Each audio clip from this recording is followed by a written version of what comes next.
Welcome students, আজকে এসেছি তোমাদের লার্নিং ক্লাসে। এই লার্নিং ক্লাসে সবাইকে স্বাগত জানাই।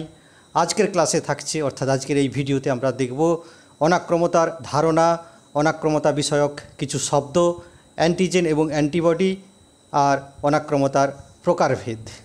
তো এই যে অনাক্রমতা, এই শব্দটা যার ইংরেজি শব্দ ইমিউনিটি, আজকে খুবই গুরুত্বপূর্ণ বিষয় হয়ে দাঁড়িয়েছে। বিশেষ করে আজকে এই করোনার পরিস্থিতিতে সবাই আমরা আতঙ্কিত যে এর কোনো ভ্যাকসিন নেই, এর কোনো ওষুধ নেই, তাহলে আমাদের শরীরকে কিভাবে রক্ষা করব এই ভাইরাসের আক্রমণের হাত থেকে। তো এই জন্যই ইমিউনিটি ব্যাপারটা খুবই গুরুত্বপূর্ণ। এটা তোমাদের সিলেবাসেও আছে। দুটো ক্লাসে আমি ভাগ করে নিয়েছি। আজকে প্রথম ক্লাস তোমাদের জন্য তৈরি করেছি। তো আজকে এই সমস্ত বিষয়গুলো আমরা আলোচনা করব। তোমরা এখানে একটি ছবিতে দেখতে পাচ্ছ যে এই অনাক্রমতা বিষয়ে কি বলা হয়েছে। অর্থাৎ আমাদের চারপাশে, আমাদের বডির চারপাশে নানা রকম ভাইরাস, ব্যাকটেরিয়া, ফাঞ্জাই এবং নানা রকম প্রতিবিষ, টক্সিক সাবস্টেন্স ঘোরাঘুরি করছে। তাদের হাত থেকে আমাদের শরীরকে রক্ষা করতে হবে। এর জন্য আমাদের শরীরে একটি দারুণ সিস্টেম তৈরি হয়েছে। সেই সিস্টেমটাই হচ্ছে অনাক্রম্যতন্ত্র, অর্থাৎ বডি ডিফেন্স সিস্টেম। তার মাধ্যমেই আমাদের বডিকে সুরক্ষিত রাখে সেই সিস্টেমটা। আর এর জন্য দরকার আমাদের ইমিউনিটি বা অনাক্রমতা, যেটাকে বাড়িয়ে নিতে পারলে আমাদের শরীর আরও বেশি সুরক্ষিত থাকবে। আমাদের শরীর নিজে থেকেই এটা করে থাকে। এছাড়াও কিছু আমাদের ফুড হ্যাবিটের মাধ্যমে, কিছু আমাদের অভ্যাসের মাধ্যমে, সুঅভ্যাসের মাধ্যমে ইমিউনিটি আমরা বাড়িয়ে নিতে পারি। তো আজকে বলা যেতেই পারে যে বিল্ড ইউর ইমিউনিটি, অর্থাৎ তোমার ইমিউনিটিটাকে তৈরি করে নাও, বাড়িয়ে নাও, তাহলে তুমি অনেক রোগ জ্বালার হাত থেকে নিজের শরীরকে রক্ষা করতে পারবে, বিশেষ করে এই করোনা পরিস্থিতিতে। তো চলো আমরা শুরু করিনি। আমাদের চারপাশে অসংখ্য রোগ জীবাণু এবং তাদের প্রতিবিষ নানা বিজাতীয় প্রোটিন অবস্থান করছে, আমাদের চারপাশেই আছে। কিন্তু তাদেরকে আটকে রাখতে হবে। অথচ এই যে রোগ জীবাণু, নানা রকম প্রতিবিষ, ভাইরাস, ব্যাকটেরিয়া আমাদের চারপাশে অবস্থান করছে, কিন্তু সবসময় কি আমরা রোগাক্রান্ত হই? না, আমরা রোগাক্রান্ত হই না। এর কারণ কি? আসলে আমাদের শরীরে এমন একটি ব্যবস্থা রয়েছে যা এই রোগ জীবাণু, প্রতিবিষ ও বিজাতীয় পদার্থ থেকে শরীরকে সুরক্ষা প্রদান করে চলেছে। শরীরে এই বিশেষ ক্ষমতাই হলো অনাক্রমতা বা ইমিউনিটি। আমাদের দেহের আবরণী কলা, যোগকলা, স্নায়ুকলার বিভিন্ন কোষ এবং নানা অঙ্গ মিলে আমাদের এই অনাক্রমতা তন্ত্র গড়ে তুলেছে, অর্থাৎ ইমিউন সিস্টেম গড়ে তুলেছে। এই সিস্টেমে কারা কারা অংশগ্রহণ করছে? রক্তের লিম্ফোসাইট, মনোসাইট, যকৃতের কুফার কোষ, ফুসফুসের অ্যালভিওলার ম্যাক্রোফাজ, যোগকলার হিস্টিওসাইট কোষ, মাস্ট কোষ, এছাড়াও ত্বক, থাইমাস গ্রন্থি, প্লিহা, টনসিল, অন্যান্য লসিকা গ্রন্থি, এছাড়াও আমাদের যে ত্বক, শরীরের যে আবরণ ত্বক, সেটা অংশগ্রহণ করছে। এবং আমাদের শরীরে নানা রকম যে বডি ফ্লুইড আছে, বিশেষ করে চোখের জল, লালারস এবং ভ্যাজাইনাল ফ্লুইড, পাকস্থলীর হাইড্রোক্লোরিক অ্যাসিড, HCl, এই সমস্ত কিছুই এই অনাক্রমতা তন্ত্রের মধ্যে পড়ছে এবং আমাদের শরীরে অনাক্রমতা বজায় রেখেছে, শরীরকে সুরক্ষিত রেখেছে। চলো কিভাবে কাজ করছে এগুলো আমরা বুঝে নিই। তার আগে কয়েকটি গুরুত্বপূর্ণ শব্দ আমরা বুঝে নেব। এই অনাক্রমতা বিষয়ক শব্দগুলো হলো, প্রথমেই আছে অনাক্রমতা কি, অর্থাৎ ইমিউনিটি কি। দেহের পক্ষে ক্ষতিকর জীবাণু ও অন্যান্য বিজাতীয় পদার্থের বিরুদ্ধে দেহের প্রতিরক্ষা ব্যবস্থাকে অনাক্রমতা বা ইমিউনিটি বলে। অর্থাৎ দেহের পক্ষে যদি কোনো ক্ষতিকর জীবাণু বা অন্যান্য বিজাতীয় পদার্থ, অর্থাৎ এটা সবটাই বলা হচ্ছে যে বাইরের ক্ষতিকর জীবাণু এবং শরীরের মধ্যেও যদি সেরকম কোনো ক্ষতিকর পদার্থ তৈরি হয়, তার বিরুদ্ধে দেহের প্রতিরক্ষা ব্যবস্থা একটা গড়ে ওঠে, এটাই হচ্ছে অনাক্রমতা বা ইমিউনিটি। অনাক্রমতন্ত্র কাকে বলবো তাহলে? এই রোগ সৃষ্টিকারী জীবাণুর ক্ষতিকারক প্রভাব থেকে রক্ষা করতে আমাদের দেহের বিভিন্ন কোষ ও অঙ্গের সমন্বয়, কী আছে, বিভিন্ন রকম কোষ শরীরের মধ্যে আছে এবং নানা অঙ্গ সমন্বিত হয়ে একটি বিশেষ তন্ত্র গড়ে তুলেছে, একটি সিস্টেম তৈরি করেছে, তাকে অনাক্রমতন্ত্র বা ইমিউন সিস্টেম বলছে। অর্থাৎ ইমিউনিটির রক্ষা করতে, শরীরের ডিফেন্স পাওয়ারকে শক্ত সমর্থ করতে আমাদের দেহের বিভিন্ন কোষ ও অঙ্গ সমন্বিত হয়ে যে তন্ত্র গড়ে তুলেছে তাকে অনাক্রম্যতন্ত্র বা ইমিউন সিস্টেম বলে। ইমিউনোলজি কাকে বলবো? এই ইমিউন সিস্টেম সম্পর্কিত অর্থাৎ জীববিদ্যার যে শাখায় অনাক্রম্যতন্ত্রের গঠন ও কার্যকারিতা আলোচনা করা হয় তাকে ইমিউনোলজি বলে। অর্থাৎ ইমিউন সিস্টেমের যে জ্ঞান অর্থাৎ জীববিদ্যা শাখার একটা বিশেষ শাখা যেখানে অনাক্রম্যতন্ত্রের গঠন কার্যকারিতা এবং সেই বিষয়ে আলোচনা করা হয় তাকেই বলা হচ্ছে ইমিউনোলজি। এবার আসছি ইমিউনোজেন আর অ্যান্টিজেন, খুবই গুরুত্বপূর্ণ দুটো শব্দ, খুব কাছাকাছি এদের মিনিং, তা সত্ত্বেও কিছু পার্থক্য আছে, আমি সেটা পরে বলছি, ওটা মাথায় রেখো। তার আগে আমরা ইমিউনোজেন ব্যাপারটা কি জেনে নিই। ইমিউনোজেন হলো যে সমস্ত বিজাতীয় বা বহিরাগত বস্তু অনাক্রম্যতন্ত্রকে উদ্দীপিত করে তাদের ইমিউনোজেন বলে। বহিরাগত বস্তু তো বটেই, সেটা আমাদের শরীর তাকে বহিরাগত বস্তু বলে রিজেক্ট করতে চাইবে বা তাকে চিনতে পারবে না। এছাড়াও শরীরের মধ্যেও কিছু পদার্থ যেগুলো বিজাতীয় অর্থাৎ শরীরের সাথে খাপ খায় না, বিশেষ করে এগুলো তো প্রোটিন জাতীয় জিনিস হয়, শরীরের প্রোটিনের সাথে খাপ খায় না, সেগুলো বিজাতীয় হয়ে ওঠে, বহিরাগত বস্তু হয়ে ওঠে। সেই সমস্ত বস্তুসমূহ অনাক্রম্যতন্ত্রকে উদ্দীপিত করে তাদের ইমিউনোজেন বলে। অ্যান্টিজেনও প্রায় সেম মিনিং, যে সমস্ত বহিরাগত বস্তু বা অধিবেশ বিষাক্ত পদার্থ টক্সিক সাবস্ট্যান্স জীবদেহে প্রবেশের মাধ্যমে দেহের অনাক্রম্যতন্ত্রকে উত্তেজিত করে অর্থাৎ ইমিউন করে তোলে এবং প্রতিরক্ষা ব্যবস্থাকে সক্রিয় করে তোলে এবং যাদের জন্য অ্যান্টিবডি সৃষ্টি হয় তাদেরকে অ্যান্টিজেন বলে। তাহলে সোজা কথায় অ্যান্টিজেন হলো সেই সমস্ত বহিরাগত পদার্থ বা বিজাতীয় পদার্থ যাদের জন্য শরীরে অ্যান্টিবডি তৈরি হয়, তাকেই বলা হচ্ছে অ্যান্টিজেন। অ্যান্টিবডি তাহলে কাকে বলবো না, অ্যান্টিজেনের জন্য যে সমস্ত প্রোটিন শরীরে তৈরি হয় তাকে আমরা অ্যান্টিবডি বলবো সরাসরি।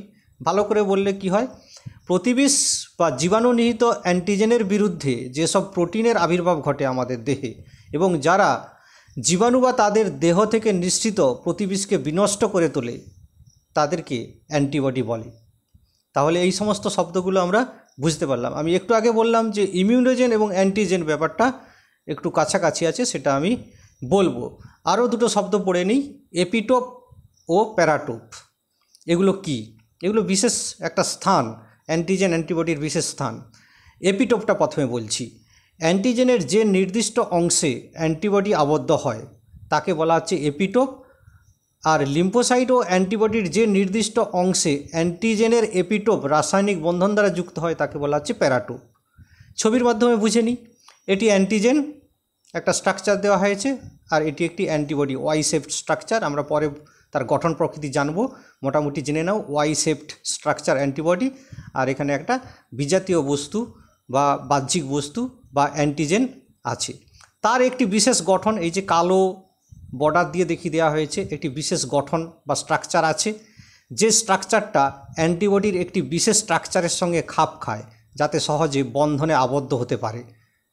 তাহলে এই স্ট্রাকচারের সাথে এই স্ট্রাকচারের একটা সিমিলারিটি আছে যাতে করে এখানে আবদ্ধ হতে পারে। এক্ষেত্রে অ্যান্টিজেনের এই বিশেষ স্ট্রাকচারটাকে বলা হচ্ছে এপিটোপ, অর্থাৎ যে অংশ দ্বারা অ্যান্টিবডির সাথে যুক্ত। আবার অ্যান্টিবডির যে অংশটা অ্যান্টিজেনের সাথে যুক্ত তাকে বলা হচ্ছে প্যারাটোপ, মানে এই খাঁজটা এইখানে দেখানো হয়েছে, এই খাঁজটা, এটা প্যারাটোপ। আর অ্যান্টিবডির এই খাঁজটাকে বলা হচ্ছে, অ্যান্টিজেনের এই খাঁজটাকে বলা হচ্ছে এটা এপিটোপ। তাহলে এপিটোপ এবং প্যারাটোপ বুঝতে পারলে, এরপর আমি যেটা তোমাদেরকে বলেছিলাম একটু আগেই যে ইমিউনোজেন এবং অ্যান্টিজেন ব্যাপারটা কি। দেখো, ইমিউনোজেন হচ্ছে একটি স্টিমুলাস বা একটি বাহ্যিক পদার্থ যারা উত্তেজিত করে আমাদের ইমিউন সিস্টেমকে, যার ফলে হিউমোরাল অর্থাৎ রস নির্ভর এবং কোষ নির্ভর ইমিউন রেসপন্স তৈরি হয়। অর্থাৎ ইমিউনোজেন হচ্ছে সেই সমস্ত বাহ্যিক বা বিজাতীয় পদার্থসমূহ যার জন্য আমাদের শরীরে ইমিউন রেসপন্স অর্থাৎ অনাক্রম্যতার সাড়া তৈরি হয়, সেইগুলোকে বলা হচ্ছে ইমিউনোজেন। আর অ্যান্টিজেন হচ্ছে, এরা হচ্ছে এমন এক ধরনের সাবস্টেন্স যারা স্পেসিফিক্যালি অ্যান্টিবডির সাথে বাইন্ড করে অথবা টি সেলের রিসেপ্টর বা গ্রাহক কোষের সঙ্গে বাইন্ড করতে পারে। তাহলে অ্যান্টিজেন হচ্ছে সেই সমস্ত বস্তু যারা অ্যান্টিবডি এবং টি সেলের সঙ্গে বাইন্ড করতে পারে এবং ইমিউন রেসপন্স তৈরি করতে পারে। তাহলে এই দুটোর মধ্যে পার্থক্য কোথায়? আসলে হচ্ছে বাহ্যিক যে কোনো বস্তুকে আমরা অ্যান্টিজেন বলছি। এই অ্যান্টিজেনের মধ্যে যে সমস্ত বস্তুগুলো প্রকৃতপক্ষে ইমিউন রেসপন্সের জন্য দায়ী, অর্থাৎ ইমিউন রেসপন্স তৈরি করতে পারে, তাদের বলা হচ্ছে ইমিউনোজেন। তাহলে ইমিউনোজেন মাস্ট ইমিউন রেসপন্স তৈরি করতে পারে, অবশ্যই তাকে তৈরি করতে হবে। ইমিউনোজেনকে ইমিউন রেসপন্স অর্থাৎ অনাক্রমতার সাড়া তৈরি করতে হবে, যাতে করে শরীরে ইমিউনিটি তৈরি হয়, একটা সাড়া তৈরি হয় যে এই বস্তুর বিরুদ্ধে আমাদের শরীরে ডিফেন্স সিস্টেম জাগ্রত হলো। অ্যান্টিজেন হচ্ছে সেই সমস্ত পদার্থ ইন দ্য ব্রড সেন্স, অর্থাৎ ব্যাপক অর্থে ব্যবহৃত হচ্ছে, যারা বাহ্যিক বিজাতীয় বস্তু আমাদের শরীরের পক্ষে ক্ষতিকারক, যারা প্রবেশ করলে অ্যান্টিবডি তৈরি হবে। তাহলে এক্ষেত্রে পার্থক্য বুঝতে পেরেছো যে অ্যান্টিজেনেরই একটি ভাগ হচ্ছে ইমিউনোজেন বলা যেতে পারে, অর্থাৎ সব ইমিউনোজেন অ্যান্টিজেন, কিন্তু সব অ্যান্টিজেন ইমিউনোজেন নয়। তাহলে সব অ্যান্টিজেন ইমিউনোজেন নয় এরকম যদি একটা উদাহরণ খুঁজি, আমরা হ্যাপটেনকে দেখতে পারি। হ্যাপটেন এ অ্যান্টিবডি, নিচের দিকে দেখো হ্যাপটেন এ অ্যান্টিবডি, কিন্তু লো মলিকুলার ওয়েট। লো মলিকুলার ওয়েট হওয়ার জন্য, অর্থাৎ এর আণবিক ভর কম হওয়ার জন্য, এ অ্যান্টিবডি হওয়া অ্যান্টিজেন হওয়া সত্ত্বেও ইমিউনোজেন নয়। তার কারণ হ্যাপটেন সেই রকম সাড়া তৈরি করতে পারে না, আমাদের ইমিউনিটিতে সাড়া তৈরি করতে পারে না। অর্থাৎ এ এতটাই ছোট যে অ্যান্টিজেন হওয়া সত্ত্বেও, বিজাতীয় বস্তু হওয়া সত্ত্বেও শরীরে ইমিউনিটি তৈরিতে সেরকম ভূমিকা নিতে পারে না। হ্যাপটেনকে ইমিউনিটিতে অংশগ্রহণ করতে গেলে তাকে তার সাথে একটি ইমিউনোজেনিক ক্যারিয়ার তৈরি, অর্থাৎ ইমিউনোজেনিক হতে গেলে তাকে একটি ক্যারিয়ারের সাথে, একটি প্রোটিনের সাথে যুক্ত হতে হবে, দিয়ে বড় হতে হবে, তবে আমাদের শরীরে সে ইমিউনোজেনিক রেসপন্স তৈরি করতে পারবে। এই জন্য একা একা হ্যাপটেন অ্যান্টিজেন হলেও ইমিউনোজেন নয়। যখন হ্যাপটেন কোনো প্রোটিনের সাথে যুক্ত হয়ে, ক্যারিয়ার সাথে যুক্ত হয়ে ইমিউন রেসপন্স করতে সাহায্য করবে, তখন তাকে আমরা ইমিউনোজেন বলবো। তাহলে আশা করছি ইমিউনোজেন এবং হ্যাপটেন এবং অ্যান্টিজেন এই ব্যাপারটা বুঝতে পেরেছো। এপিটোপ প্যারাটোপটা তো আমি বুঝিয়ে দিয়েছি। এবার হচ্ছে অ্যান্টিজেনের বৈশিষ্ট্য। আমরা যে অ্যান্টিজেন, অ্যান্টিবডি এইসব ব্যাপারগুলো বলছি, এরা আসলে কীরকম ধরনের হয়। অ্যান্টিজেন প্রথমে বলেছি এটা তো বাহ্যিক পদার্থ, এর একটা রাসায়নিক প্রকৃতি থাকবে, মূলত প্রোটিন জাতীয় হয়, প্রধানত প্রোটিন জাতীয়। এছাড়াও পলিস্যাকারাইড, লাইপ্রোপ্রোটিন জাতীয় হয়ে থাকে অ্যান্টিজেন। এটা হচ্ছে রাসায়নিক প্রকৃতি। বহিরাগত ধর্ম থাকতে হবে, অর্থাৎ অ্যান্টিজেনকে সাধারণত বহিরাগত হতে হয়, অর্থাৎ বাহ্যিক বা ফরেন পার্টিকেল হতে হয়। হ্যাঁ, অনেক ক্ষেত্রে নিজস্ব বডিরও অ্যান্টিজেন থাকে, সেটা কম হয়, কিন্তু বেশিরভাগ ক্ষেত্রে সাধারণত বাহ্যিক হতে হয় বা ফরেন পার্টিকেল হতে হয়। আণবিক ভর, এর একটা নির্দিষ্ট আণবিক ভর হতে হবে, তার চেয়ে কম হলে কিন্তু তাকে আমরা অ্যান্টিজেন বলবো না, বা সেরকমভাবে আমাদের শরীরের পক্ষে ক্ষতিকর হবে না। কত আণবিক ভর হতে হবে? সাধারণত 10,000 ডাল্টনের বেশি, 10,000 ডাল্টনের বেশি, অ্যাবাভ দ্য 10,000 ডাল্টন হতে হবে একটা অ্যান্টিজেনের আণবিক ভরকে, তবে যে সে ইমিউনোজেনিক রেসপন্স তৈরি করতে পারবে। উপলব্ধি ক্ষমতা, অর্থাৎ অ্যান্টিজেনের বিশেষ গঠন বৈশিষ্ট্য বা ডিটারমিনার গ্রুপ থাকতে হবে। আমি যখন ওই এপিটোপ প্যারাটোপ বুঝিয়েছিলাম, অর্থাৎ এপিটোপ যেটা বুঝিয়েছিলাম, তার একটা বিশেষ গঠন বৈশিষ্ট্য বা স্ট্রাকচার থাকতে হবে, যাতে করে অ্যান্টিবডি বা বিভিন্ন রকম ইমিউন কোষ তাকে চিনতে পারে, তার সঙ্গে বাইন্ড করতে পারে, অর্থাৎ অ্যান্টিজেন সহজে যাতে চিহ্নিত হতে পারে, সেই রকম একটি উপলব্ধি ক্ষমতা থাকতে হবে। তার জন্য তার একটি ডিটারমিনেন্ট গ্রুপ থাকতে হবে। যেমন এই যে ধরো এখানে যে অ্যান্টিজেনগুলো দিয়েছি, তার দেখো একটা বিশেষ স্ট্রাকচার আছে একদিকে, এই স্ট্রাকচার অনুযায়ী সে বাইন্ড করবে অ্যান্টিবডির সাথে। এই গ্রুপটা কিন্তু, এই স্ট্রাকচারটা থাকতে হবে, তবে যে আমাদের ইমিউন রেসপন্স উপলব্ধি হবে বা তৈরি করতে পারবে। প্রজাতি নির্দিষ্টতা, অর্থাৎ স্পেসিফিসিটি, এই ব্যাপারটা কি? প্রজাতি অনুযায়ী অ্যান্টিজেনের নির্দিষ্টতা থাকতে হবে, অর্থাৎ স্পেসিফিসিটি থাকতে হবে, যে সমস্ত অ্যান্টিজেন সবাইকে আক্রমণ করবে না, সব প্রজাতিকে আক্রমণ করবে না, করলেও তার ক্ষেত্রে সেটা অ্যান্টিজেন নাও হতে পারে। কোনো প্রজাতির ক্ষেত্রে একটি অ্যান্টিজেন বিষাক্ত বা ভয়াবহতা তৈরি করতে পারে, আবার অন্য প্রজাতির ক্ষেত্রে সেই অ্যান্টিজেন ভয়াবহতা নাও তৈরি করতে পারে। ঠিক আছে, এইগুলো হচ্ছে প্রজাতি নির্দিষ্টতা। অঙ্গ নির্দিষ্টতা, এটাও হচ্ছে নির্দিষ্ট কোষ, এটা কোষ হবে, কোষ, কলা বা অঙ্গ নির্দিষ্টতা অ্যান্টিজেন হতে হবে। অর্থাৎ কোনো অঙ্গ একটি নির্দিষ্ট অ্যান্টিজেনের পক্ষে খুবই ক্ষতিকারক হয়ে দাঁড়ায়, বা কোনো অঙ্গের ক্ষেত্রে একটি অ্যান্টিজেন যে ক্ষতিটা করবে, অন্য কোনো অঙ্গের ক্ষেত্রে সেই ক্ষতিটা নাও করতে পারে। এইটা হচ্ছে বিশেষ বিশেষ অঙ্গের জন্য বিশেষ বিশেষ অ্যান্টিজেন ভয়াবহতা তৈরি করতে পারে, এটাই হচ্ছে অঙ্গ নির্দিষ্টতা। এরপর আমরা আসব যে অরিজিন অনুসারে অর্থাৎ উৎপত্তি অনুসারে অ্যান্টিজেন কত রকমের হয়। 3 রকমের অ্যান্টিজেনের কথা আমরা অরিজিন অনুসারে পড়ব। একটা হচ্ছে এক্সোজেনাস অ্যান্টিজেন, 2 নম্বর হচ্ছে এন্ডোজেনাস অ্যান্টিজেন, 3 নম্বর হচ্ছে অটো অ্যান্টিজেন। এক্সোজেনাস অ্যান্টিজেনটা কি? যেগুলো আমাদের শরীরে প্রবেশ করে আউটসাইড থেকে, অর্থাৎ বাহ্যিকভাবে যে সমস্ত অ্যান্টিজেনগুলো আমাদের শরীরে প্রবেশ করে তাকে বলা হচ্ছে এক্সোজেনাস। বাইরে উৎপত্তি লাভ করে আমাদের শরীরে প্রবেশ করে তাকে বলা হচ্ছে এক্সোজেনাস অ্যান্টিজেন। এগুলো কিভাবে আমাদের শরীরে প্রবেশ করে? ইনহেলেশনের মাধ্যমে, অর্থাৎ আমাদের নানা রকম ওপেনিং এরিয়া, বডিতে যে সমস্ত মুক্ত অঞ্চল আছে তার মাধ্যমে প্রবেশ করে, ইনজেকশানের মাধ্যমে অর্থাৎ গ্রহণের মাধ্যমে প্রবেশ করে, অথবা ইনজেকশানের মাধ্যমে আমাদের শরীরে প্রবেশ করতে পারে। অর্থাৎ নানা রকমভাবে আমাদের বিভিন্ন ত্বকে যদি কোনো ত্রুটি থাকে সেখানে প্রবেশ করতে পারে, চোখ, মুখ, নাক, খাদ্যের সাথে বা যে কোনো ওপেনিং এরিয়া দিয়ে আমাদের শরীরে, ক্ষতস্থান দিয়ে আমাদের শরীরে প্রবেশ করতে পারে। এটা হচ্ছে এক্সোজেনাস অ্যান্টিজেন। এন্ডোজেনাস অ্যান্টিজেন কাদের বলবো? যে সমস্ত antigen generated with in normal cell, অর্থাৎ আমাদের শরীরের ভেতরে তৈরি হচ্ছে, যে সমস্ত অ্যান্টিজেন আমাদের বডির ভেতরে বিভিন্ন সেলে তৈরি হচ্ছে তাদেরকে বলা হচ্ছে এন্ডোজেনাস অ্যান্টিজেন। এগুলো হচ্ছে যে কোনো ভাইরাস বা ব্যাকটেরিয়া বাহ্যিকভাবে প্রবেশ করার পর আমাদের শরীরের সেলকে ক্ষতিগ্রস্ত করলো, কোষকে ক্ষতিগ্রস্ত করলো, অর্থাৎ তারা ইনফেক্টেড সেল হলো। তার ফলে সেখানে নানা রকম প্রোটিন, প্রতিবিষ, অধিবিষ, প্রোটিন এবং নানা রকম বিষাক্ত টক্সিক সাবস্ট্যান্স তৈরি হচ্ছে। সেক্ষেত্রে সেই অ্যান্টিজেনগুলো হয়ে যাবে এন্ডোজেনাস অ্যান্টিজেন, অর্থাৎ শরীরে সে সমস্ত বিজাতীয় প্রোটিন বস্তু তৈরি হচ্ছে বলে তাকে বলা হচ্ছে এন্ডোজেনাস অ্যান্টিজেন। এরপর আছে অটো অ্যান্টিজেন। এটা হচ্ছে সেলফ প্রোটিন বা অর্থাৎ বডির নিজস্ব প্রোটিন, বাইরে থেকে কিছু নয়, বডির ভেতরে, আমার নিজের বডির ভেতরে কোনো প্রোটিন বা সাবস্ট্যান্স কমপ্লেক্স যখন অ্যান্টিজেনের মতো আচরণ করবে, অর্থাৎ শরীরের পক্ষে বিজাতীয় বস্তু হিসেবে দাঁড়িয়ে পড়বে, তখন তাকে বলা হচ্ছে অটো অ্যান্টিজেন। অনেক সময় আমাদের শরীরের নিজস্ব ডিএনএ, আরএনএ কি মানে তারা উৎপত্তিগতভাবে যদি ত্রুটিযুক্ত হয় বা এমনভাবে গঠনযুক্ত হয়ে পড়লো যেটা আমাদের শরীরের ক্ষেত্রে ক্ষতিকর হয়ে দাঁড়ালো, তখন তাদেরকে বলা হবে অটো অ্যান্টিজেন।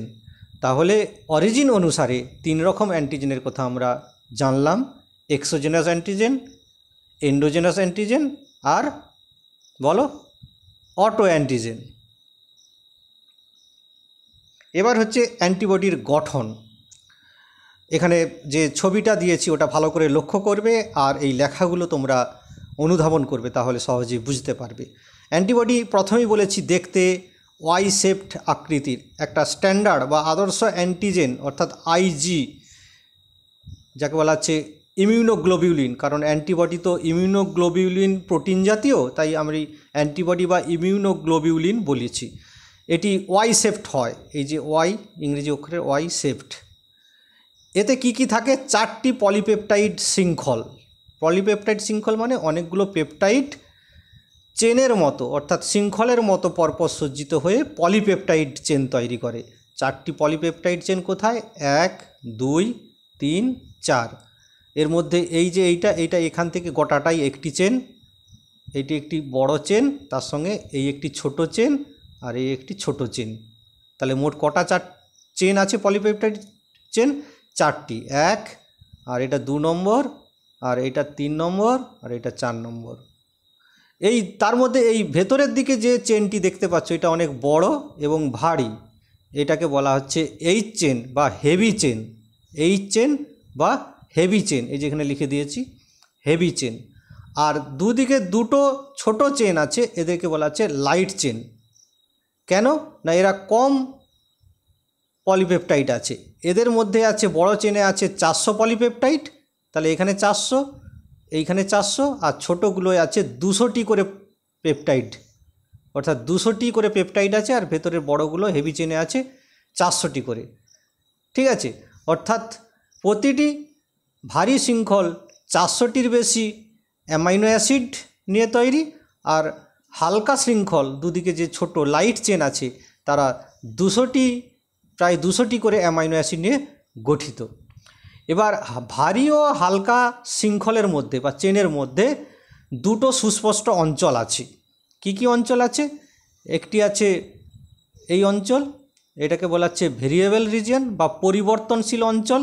এই যে গোল করে দেখিয়ে দিয়েছি দুদিকে দুটো, এগুলো হচ্ছে পরিবর্তনশীল, অর্থাৎ এদের এই অগ্রভাগ দুটি পরিবর্তিত হতে পারে, স্ট্রাকচারালি বা সাংগঠনিকভাবে পরিবর্তিত হতে পারে, এই জন্য এদেরকে বলা হচ্ছে ভেরিয়েবল রিজিয়ন। ঠিক আছে। আর বাকি এই যে লাল অক্ষরের গোল করে দিয়েছি বড় করে, অর্থাৎ ভারী চেন এবং লাইট চেনের সামনের দিকটি বাদ দিয়ে এই বড় যে বৃত্তটা দেখতে পাচ্ছ এটাকে বলা হচ্ছে কনস্ট্যান্ট রিজিয়ন, একদম নিচে পর্যন্ত। ঠিক আছে। তাহলে দুটো অঞ্চল দেখতে পাচ্ছি, ভারী চেন এবং লাইট চেন সমন্বিত দুটো চেনের মধ্যে দুটো অঞ্চল। ওপরের দিকে আছে দুটো ভেরিয়েবল অঞ্চল, কারণ ওয়াইয়ের দুটো মাথা, সেই জন্য দুটো ভেরিয়েবল অঞ্চল। আর এদের বাকি অংশের পিছন দিক থেকে নিচে পর্যন্ত, ওয়াইয়ের নিচে পর্যন্ত, এটাকে বলা হচ্ছে কনস্ট্যান্ট রিজিয়ন বা ফিক্সড রিজিয়ন, যেখানে কোনো পরিবর্তনশীল নয়।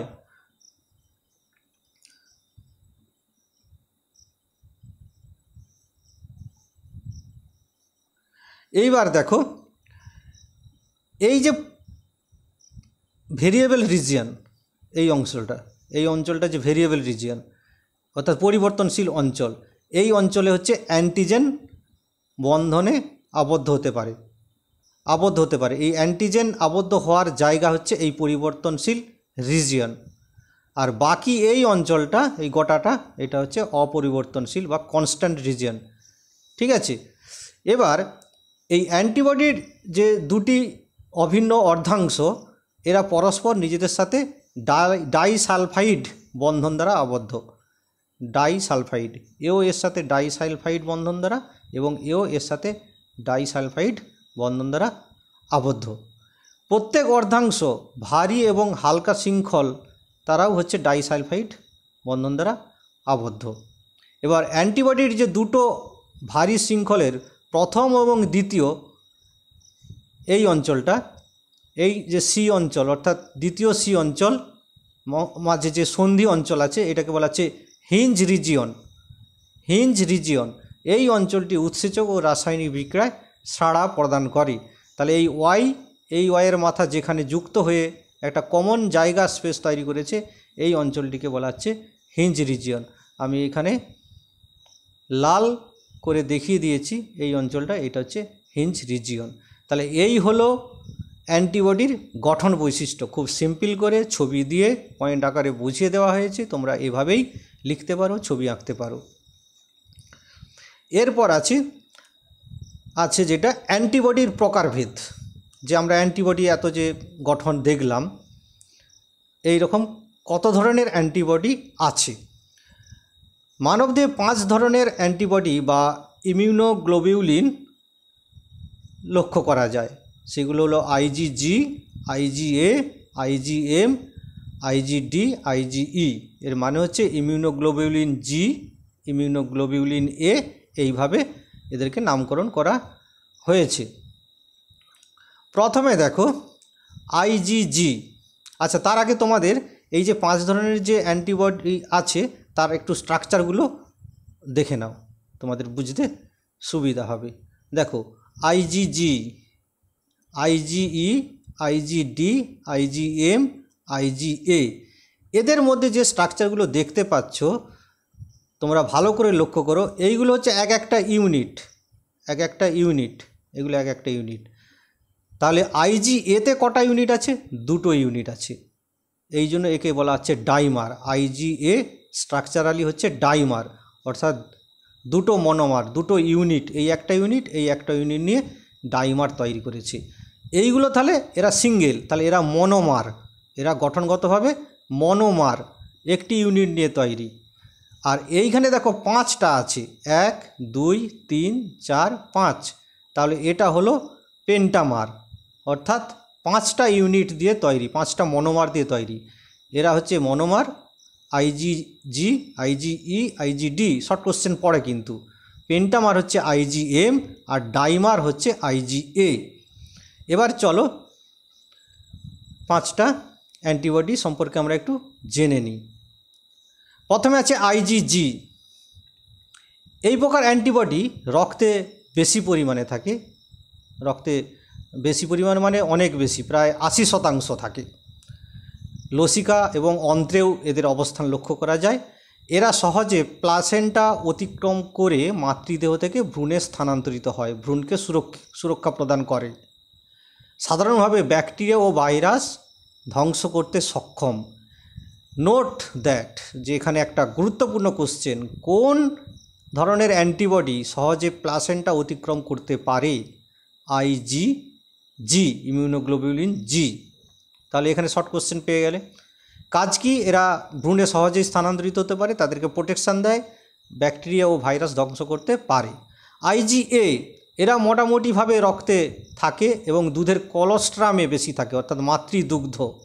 প্রথম অর্থাৎ শিশু জন্মের পরেই যে দুগ্ধ মাতৃবক্ষে তৈরি হয় তাকে কলোস্ট্রাম বলছে, তাতে বেশি পরিমাণ থাকে IgA। এখানেও একটা শর্ট কোশ্চেন, দুধের কলোস্ট্রামে অর্থাৎ সদ্যজাত সন্তানকে যে দুধ মা খাওয়ায় সেই দুধে কোন ধরনের অ্যান্টিবডি থাকে, বা দুধের কলোস্ট্রামে কোন ধরনের অ্যান্টিবডি থাকে, প্রায় কোশ্চেনটা পড়ে, সেটা হচ্ছে IgA।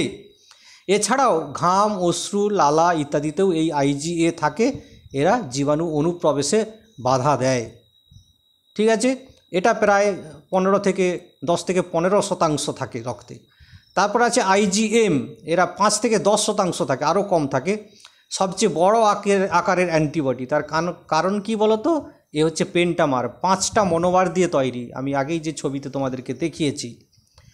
IgM রক্ত লসিকাতে থাকে। এই প্রকার অ্যান্টিবডি অ্যাগ্লুটিনেশন ও ব্যাকটেরিওলাইসিস পদ্ধতিতে দেহের প্রতিরক্ষায় সাহায্য করে। এর মধ্যে এই যে দুটো শব্দ, অ্যাগ্লুটিনেশন এবং ব্যাকটেরিওলাইসিস, আমি এক্ষুনি আসছি, পরের স্লাইডে আছে, তোমাদের বুঝিয়ে দেব কিভাবে এরা প্রতিরক্ষায় সাহায্য করে। অ্যাগ্লুটিনেশন এবং ব্যাকটেরিওলাইসিস, অর্থাৎ ব্যাকটেরিয়াকে ফাটিয়ে দেয়, ধ্বংস করে, আর অ্যান্টিজেনকে এক জায়গায় জমা করে তাদেরকে জমাট বাঁধিয়ে দেয়। এই IgM এর অনেক ক্ষমতা। এটা হচ্ছে রক্ত এবং লসিকাতে থাকে, প্রায় 5 থেকে 10% পরিমাণ থাকে। IgD, ইমিউনোগ্লোবিউলিন ডি, 4 নম্বর ভাগ। এটা রক্তে খুব কম পরিমাণ থাকে, মাত্র 0.2%। এরা হচ্ছে লিম্ফোসাইট, বি লিম্ফোসাইট অ্যান্টিজেন গ্রাহক হিসাবে কাজ করে, অর্থাৎ বি লিম্ফোসাইটে এই অ্যান্টিজেন যুক্ত হতে পারে। বি লিম্ফোসাইট অ্যান্টিজেন গ্রাহক হিসাবে কাজ করে IgD। তারপর আছে ইমিউনোগ্লোবিউলিন ই। এই প্রকার অ্যান্টিবডিও খুব কম পরিমাণ থাকে, 0.1% এরা অ্যালার্জি প্রতিরোধ করে, অ্যালার্জির ক্ষতিকারক প্রভাব থেকে দেহকে রক্ষা করে IgE। তাহলে এখানে একটা ব্যাপার আছে যে অ্যালার্জি সাথে সম্পর্কিত কোন ধরনের অ্যান্টিবডি? IgE, ইমিউনোগ্লোবিউলিন ই। এইটা হচ্ছে অ্যালার্জি ক্ষতিকারক প্রভাব থেকে দেহকে রক্ষা করে। আর যেটা বললাম, এরা হচ্ছে বি লিম্ফোসাইটের অ্যান্টিজেন গ্রাহক হিসাবে কাজ করে, অর্থাৎ বি লিম্ফোসাইট যেটা আছে আমাদের শরীরে, যে লিম্ফোসাইট আছে বি এবং T lymphocyte, B lymphocyte antibody তৈরির জন্য দায়ী, অ্যান্টিবডি তৈরি করে। সেক্ষেত্রে সেখানে সহজে চিহ্নিত করতে পারে এই সমস্ত অ্যান্টিজেনকে।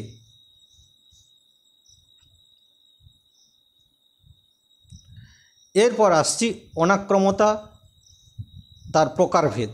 কত ধরনের অনাক্রমতা আমাদের শরীরে কাজ করে, কিভাবে কাজ করে সেটা আমি পরের ক্লাসে তোমাদেরকে দেব, কিন্তু আজকে শুধু অনাক্রমতা কত রকম হয় আমাদের শরীরে সেটা আমরা একটু জেনে নিচ্ছি। প্রথমে দেখো, আমি হেডিং দিয়েছি অনাক্রমতার, তার দুটো ভাগ। একটি হচ্ছে সহজাত অনাক্রমতা বা ইনেট অর্থাৎ জন্মগত অনাক্রমতা, আর একটি হচ্ছে অর্জিত বা অ্যাডাপটিভ বা অ্যাকোয়ার্ড, যে শব্দ বলতে পারো, ইমিউনিটি। তাহলে এটা হচ্ছে ইনেট বা সহজাত ইমিউনিটি, এটি হচ্ছে অর্জিত বা অ্যাকোয়ার্ড বা অ্যাডাপটিভ ইমিউনিটি, এটি পরে অর্জন করা হয়। আর এটা জন্মের সাথে সাথে আমরা মাতৃদেহ থেকে পেয়ে থাকি, ইনবর্ন আমরা পেয়ে থাকি। ঠিক আছে, আরেকটি বৈশিষ্ট্য আছে, সহজাত সাধারণত নন স্পেসিফিক হয়, অনির্দিষ্ট, আর অর্জিত অনেক স্পেসিফিক বা নির্দিষ্ট অনাক্রমতা তৈরি করে। কিভাবে আমরা দেখে নিচ্ছি। সহজাত মূলত দুটোভাবে আমাদের অনাক্রমতা তৈরি করে, একটা হচ্ছে বাহ্যিক প্রতিরক্ষা ব্যবস্থা তৈরি করে, আর একটি আভ্যন্তরীণ প্রতিরক্ষা ব্যবস্থা তৈরি করে। কাদের ভাগে এটা? সহজাত অনাক্রমতার দুটো ভাগ। বাহ্যিকভাবে কিভাবে তৈরি করে? আমরা জন্মগতভাবেই ত্বক পাই, মিউকাস পর্দা, ঘাম, সিবাম, পাচরস এবং উৎসেচক, রাসায়নিক পদার্থ যেমন HCl, চোখের জল মধ্যস্থ লাইসোজাইম, এই সমস্ত উপাদানগুলি, এই সমস্ত ব্যারিয়ারগুলি বা রাসায়নিক পদার্থগুলি আমাদের শরীরে অনাক্রমতা তৈরি করে খুব স্বাভাবিকভাবে, অর্থাৎ জেনারেল ইমিউনিটি তৈরি করে, স্বাভাবিক রোগ জীবাণুর বিরুদ্ধে কাজ করে, এবং যেটা আমরা জন্মগতভাবেই পেয়ে থাকি। এটা পরবর্তীকালে তৈরি হওয়ার অপেক্ষা থাকে না, আগে থেকেই আমরা জন্মের সাথে সাথে পেয়ে থাকি। তোমরা ভালোভাবেই জানো ত্বক, মিউকাস পর্দা, ঘাম, সিবাম এই সমস্ত উপাদানগুলো জীবাণুনাশক। ত্বক তো ফিজিক্যাল ব্যারিয়ার তৈরি করে, সবচেয়ে বড় অঙ্গ ত্বক। সরাসরি কোনো অংশ মানে কোনো জীবাণু ত্বক দিয়ে প্রবেশ করতে পারে না, কোথাও কাটা বা ক্ষত থাকলে সেটা প্রবেশ করে সহজে। এই জন্য এই যে করোনা কালে আমাদেরকে প্রথমে কোন জায়গাটা বাঁধতে বলা হচ্ছে? Open area. চোখ চশমা বা হেডশিল্ড দিয়ে ঢাকতে বলা হচ্ছে, নাক মুখ মাস্ক দিয়ে ঢাকতে বলা হচ্ছে, চোখে মুখে আঙুল বা হাত দিতে বারণ করা হচ্ছে। তার কারণ অন্য কিন্তু গায়ের ত্বক দিয়ে বা আমাদের শরীরের ত্বক দিয়ে কিন্তু জীবাণু সহজে প্রবেশ করতে পারে না। এছাড়া ঘাম, চোখের জল, ভ্যাজাইনাল ফ্লুইড, আর নানা রকম যে সমস্ত পাকস্থলীতে রাসায়নিক পদার্থ যেমন HCl, এরাও জীবাণুকে মেরে ফেলতে পারে। আর একটি আছে আভ্যন্তরীণ প্রতিরক্ষা ব্যবস্থা। আমাদের শরীরে জন্মের সাথে সাথে আমরা বেশ কিছু কোষ আমাদের শরীরে থাকে, যেমন রক্তের মধ্যে নিউট্রোফিল, মনোসাইট, বিভিন্ন ধরনের ম্যাক্রোফাজ। এরা হচ্ছে ফ্যাগোসাইটোসিস পদ্ধতিতে, অর্থাৎ প্রথমে গিলে নিয়ে তাকে হজম করে জীবাণুটাকে মেরে ফেলে। এটা হচ্ছে ফ্যাগোসাইটোসিস পদ্ধতিতে এই কোষগুলো অনাক্রমতা তৈরি করে। এছাড়াও বেসোফিল, মাস্ট কোষ নিঃসৃত হিস্টামিন নামক যে পদার্থ, রাসায়নিক পদার্থ, ক্ষতিগ্রস্ত কলাকোষ থেকে নিঃসৃত ব্র্যাডিকাইনিন, এও একরকম রাসায়নিক পদার্থ যেগুলো সৃষ্টি হয় এবং জীবাণুকে ধ্বংস করে। এগুলো সব আভ্যন্তরীণ ইমিউনিটি তৈরি করছে। এছাড়াও কোনো কোষ যদি ভাইরাস আক্রান্ত হয় তাহলে তা থেকে ইন্টারফেরন নামক একরকম অ্যান্টিভাইরাল প্রোটিন বা রস ক্ষরিত হয়। সেই ইন্টারফেরন কি করে? অন্যান্য ভাইরাস পদার্থকে বা অন্যান্য কোষকে ভাইরাসের আক্রমণ থেকে রক্ষা করে। অর্থাৎ প্রথমে কিছু কোষে ভাইরাস আক্রান্ত হলো, কোষ ভাইরাস আক্রান্ত হলো, তখন সে এক রকমের ইন্টারফেরন তৈরি করবে, যেটা অ্যান্টিভাইরাল প্রোটিন। তৈরি হওয়ার পর কিন্তু পরবর্তীকালে ভাইরাস আর সহজে কোষগুলোকে ধ্বংস করতে পারবে না। এইভাবে সহজাত বা জন্মের সাথে সাথে আমরা ইমিউনিটি পাই। এরপর এসো অর্জিত, যেটা হচ্ছে সক্রিয় এবং নিষ্ক্রিয় দুটো ভাগে ভাগ। অর্জিত অনাক্রমতাটা বলে নিই। এটা হচ্ছে আমরা জন্মের পর পরিবেশের পরিস্থিতিতে আমাদের শরীরে ইমিউনিটি বাড়তে থাকে। আমাদের শরীরের মধ্যে নানা রকম ব্লাড সেলগুলো আরও পরিপক্ক হয়ে ওঠে এবং সেক্ষেত্রে তারা নানা রকমভাবে অ্যাক্টিভ হয়ে ওঠে। শরীরে যেমন যেমন জীবাণুর সংস্পর্শে আসে সেইভাবে আমাদের শরীরে আস্তে আস্তে করে অ্যান্টিবডি তৈরি হতে থাকে। এটাকে বলা হচ্ছে অ্যাকোয়ার্ড বা অর্জিত অনাক্রমতা বা অ্যাডাপটিভ ইমিউনিটি, অর্থাৎ পরিবেশ পরিস্থিতিতে মানিয়ে নিয়ে ইমিউনিটি তৈরি হচ্ছে বলেই এটাকে অ্যাডাপটিভ ইমিউনিটিও বলা হয়। এছাড়াও এটা যেমন প্রাকৃতিকভাবে আমাদের শরীরে তৈরি হয়, তেমনি কৃত্রিমভাবেও আমাদের শরীরে তৈরি হতে পারে। কৃত্রিমভাবে কিভাবে হয় আর প্রাকৃতিকভাবে কিভাবে হয় আমরা বলছি। আমরা এটাকে দুভাবে ভাগ করতে পারি, সক্রিয় অথবা নিষ্ক্রিয় ইমিউনিটিও করতে পারি, অথবা প্রাকৃতিক কৃত্রিম ইমিউনিটিও তৈরি করতে পারি। আমি এখানে সক্রিয় নিষ্ক্রিয় করেছি, কোনো কোনো বইয়ে প্রাকৃতিক বা কৃত্রিমভাবে ভাগ করে তারপর তার মধ্যে সক্রিয় নিষ্ক্রিয় করেছে, এটা কোনো অসুবিধা নেই। সক্রিয়তা বলতে কি? যেটা সক্রিয় পদ্ধতিতে, অর্থাৎ একটা বিশেষ পদ্ধতিতে আমাদের শরীরে হয়, সেটাকে বলা হচ্ছে সক্রিয় পদ্ধতি। আর নিষ্ক্রিয় পদ্ধতি যেটা এমনি এমনি হয়ে থাকে। সক্রিয় পদ্ধতি মানে তাকে তৈরি করতে হয় সেটা হচ্ছে বাই প্রসেস, অনেকগুলো স্টেপ বাই স্টেপ এগুলো হয়ে থাকে। আর নিষ্ক্রিয় হচ্ছে এমনি এমনিই আমাদের শরীরে অর্জন হতে থাকে। সক্রিয়র মধ্যে দুটো ভাগ আছে, একটা প্রাকৃতিক, একটা কৃত্রিম। প্রাকৃতিক মানে আমার শরীর কোনো রোগ জীবাণুর সংস্পর্শে এলো, আমার শরীর কোনো রোগ জীবাণুর সংস্পর্শে এলো, আমার শরীরে রোগ হলো, তাহলে তার বিরুদ্ধে ইমিউনিটি তৈরি হবে। পরবর্তীকালে সেই রোগ হলে কিন্তু ইমিউনিটিটা তৈরি হয়ে থাকলো, সেটার বিরুদ্ধে এমনিই বডি ডিফেন্স করতে পারবে বা প্রতিরোধ করতে পারবে। আবার বারবার জীবাণু যদি সংস্পর্শে আমার শরীর আসে, তাহলে আমার শরীরও বারবার জীবাণুর সংস্পর্শে আসার জন্য শরীরের ভেতরে সৈন্য সামন্ত অর্থাৎ অ্যান্টিবডি তৈরি করতে থাকবে। এটাকে বলা হলো প্রাকৃতিক। কৃত্রিমভাবে অনেক সময় এমন কিছু কিছু রোগ আছে যেগুলো প্রাকৃতিকভাবে ইমিউনিটি তৈরির অপেক্ষা করলে শরীরে অনেক ক্ষতি হয়ে যেতে পারে, জটিল সমস্ত ভাইরাস ব্যাকটেরিয়া। তাদের জন্য কি হয়, আমাদের শরীরে কৃত্রিমভাবে ইমিউনিটি তৈরি করে রাখা হয়, সেটা ভ্যাকসিন দ্বারা হয়। ভ্যাকসিনের দ্বারা জীবিত অথবা মৃত জীবাণু আগে থেকে প্রবেশ করানো হয় ভ্যাকসিনের মাধ্যমে, অথবা সেই সংক্রান্ত রাসায়নিক বা টক্সিক সাবস্টেন্স আমাদের শরীরে প্রবেশ করিয়ে দেওয়া হয়, একটা নির্দিষ্ট ডোজে দেওয়া হয়, তার ফলে আমাদের শরীরে অ্যান্টিবডি তৈরি হয়ে থাকে। তাহলে একটা এমনি এমনি রোগ সংস্পর্শে আসার ফলে শরীরে অ্যান্টিবডি তৈরি হওয়া, আর একটা ভ্যাকসিনের দ্বারা অ্যান্টিবডি তৈরি হওয়া, এগুলোকে যথাক্রমে প্রাকৃতিক এবং কৃত্রিম অনাক্রমতা বলা হচ্ছে। এবার নিষ্ক্রিয় পদ্ধতিতে এমনি এমনি কীভাবে আমাদের শরীরে হয়, নিষ্ক্রিয় পদ্ধতিতে যেমন ধরো একটা হচ্ছে প্রাকৃতিক, প্লাসেন্টা অথবা মায়ের দুধের মাধ্যমে আমরা কিছু ইমিউনিটি পাই, অ্যান্টিবডি পাই, সেটাকে হলো প্রাকৃতিক ইমিউনিটি। আবার শরীরে অ্যান্টিবডি তৈরি হয় না, বাইরে থেকে অ্যান্টিবডি বা সিরাম শরীরে প্রবেশ করিয়ে দেওয়া হয়। অ্যান্টিবডি বা অ্যান্টিবডির তৈরি সিরাম শরীরে কৃত্রিমভাবে প্রবেশ করিয়ে দেওয়া হয় সরাসরি, তাকে বলা হচ্ছে কৃত্রিম অর্জিত অনাক্রমতা। সেটা কী রকম, ধরো কুকুর কামড়ালো, কি হয়, সেখানে র্যাবিস, অ্যান্টি র্যাবিস যে অ্যান্টিবডি সেটা শরীরে সরাসরি ঢুকিয়ে দেওয়া হয়, অর্থাৎ কুকুর কামড়ানোর পর দেওয়া হচ্ছে, আগে থেকে না।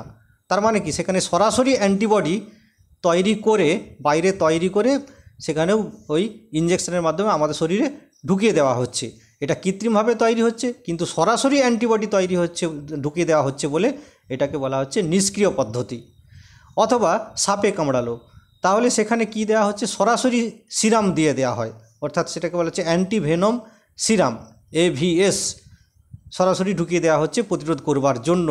সেটাও হচ্ছে কৃত্রিম, কিন্তু যেহেতু সরাসরি তৈরি করে ঢুকিয়ে দেওয়া হচ্ছে সেই জন্য সেটাকে নিষ্ক্রিয়। আর সক্রিয় যেটা কৃত্রিম, সক্রিয় কৃত্রিম যেটা, সেটা হচ্ছে সরাসরি রোগের বিরুদ্ধে অ্যান্টিবডি দেওয়া হচ্ছে না, সেখানে ভ্যাকসিন দেওয়া হচ্ছে যাতে করে ওই রোগের বিরুদ্ধে অ্যান্টিবডি তৈরি হয়। তাহলে কৃত্রিম ভ্যাকসিন কিন্তু অ্যান্টিবডি তৈরি করতে সময় নেবে, আর নিষ্ক্রিয় কৃত্রিম পদ্ধতি কিন্তু সময় নেবে না। এখানে তৈরি করে রেডিমেড ইঞ্জেকশান, রেডিমেড যে অ্যান্টিবডি বা সিরাম শরীরে ঢুকিয়ে দেওয়া হচ্ছে, এটা খুব তাৎক্ষণিকভাবে কাজ করে, কিন্তু এটা আগে থেকে করতে হয় কৃত্রিম ভ্যাকসিন, যেটা সক্রিয় পদ্ধতিতে কাজ করে। তাহলে আমরা এখানে অনাক্রমতার নানা ভাগ, নানা টাইপ আমরা জানলাম, কিভাবে কাজ করে সেটা পরের ক্লাসে দেব।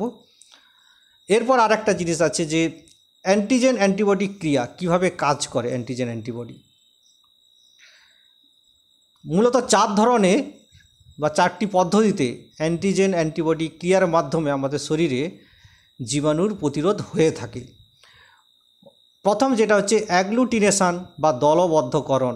এক্ষেত্রে অ্যান্টিবডি কি করে, একাধিক অ্যান্টিজেনের সাথে বিক্রিয়া করে বাইন্ড করে তাদেরকে দলা পাকিয়ে দেয়, অর্থাৎ দলবদ্ধ করে তাদেরকে জমাট করে তোলে, যার ফলে অর্থাৎ বলা হচ্ছে অ্যাগ্লুটিনেশন। তাহলে এই পদ্ধতিতে অ্যান্টিজেন আর কাজ করতে পারবে না, সফল হবে অ্যান্টিবডি।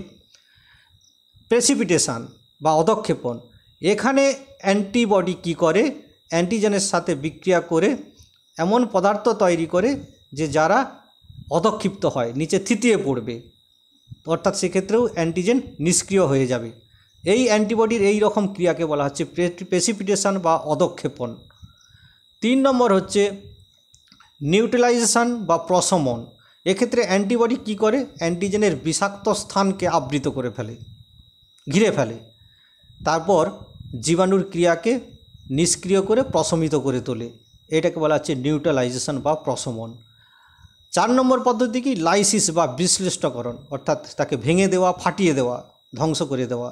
এক্ষেত্রে কিছু শক্তিশালী অ্যান্টিবডি সরাসরি জীবাণুর, সে ভাইরাস হোক ব্যাকটেরিয়া হোক, তাদের দেহকে ফাটিয়ে দেয় বা বিশ্লিষ্ট করে তোলে, দিয়ে তাকে ছিন্ন ভিন্ন করে ফেলে। এইভাবে সে জীবাণুকে ধ্বংস করে। তাহলে এই 4টি পদ্ধতিতে, মূলত প্রধানত 4টি পদ্ধতিতে অ্যান্টিবডি অ্যান্টিজেনের প্রতিরোধ করতে পারে। সেগুলো হলো অ্যাগ্লুটিনেশান, প্রেসিপিটেশান, নিউট্রালাইজেশান এবং লাইসিস। তো প্রিয় শিক্ষার্থীবৃন্দ, আশা করি ইমিউনিটির প্রথম ধাপ আমি তোমাদের বোঝাতে পেরেছি। তোমাদের যদি এই ভিডিও কাজে লাগে আমি অবশ্যই ধন্য মনে করব নিজেকে। ভিডিওটি ভালো লাগলে তোমরা তোমাদের বন্ধুদের, সহপাঠীদের শেয়ার করবে এবং চ্যানেলটি সাবস্ক্রাইব করবে। অপেক্ষা করো পরবর্তী ক্লাসের জন্য। ভালো থেকো।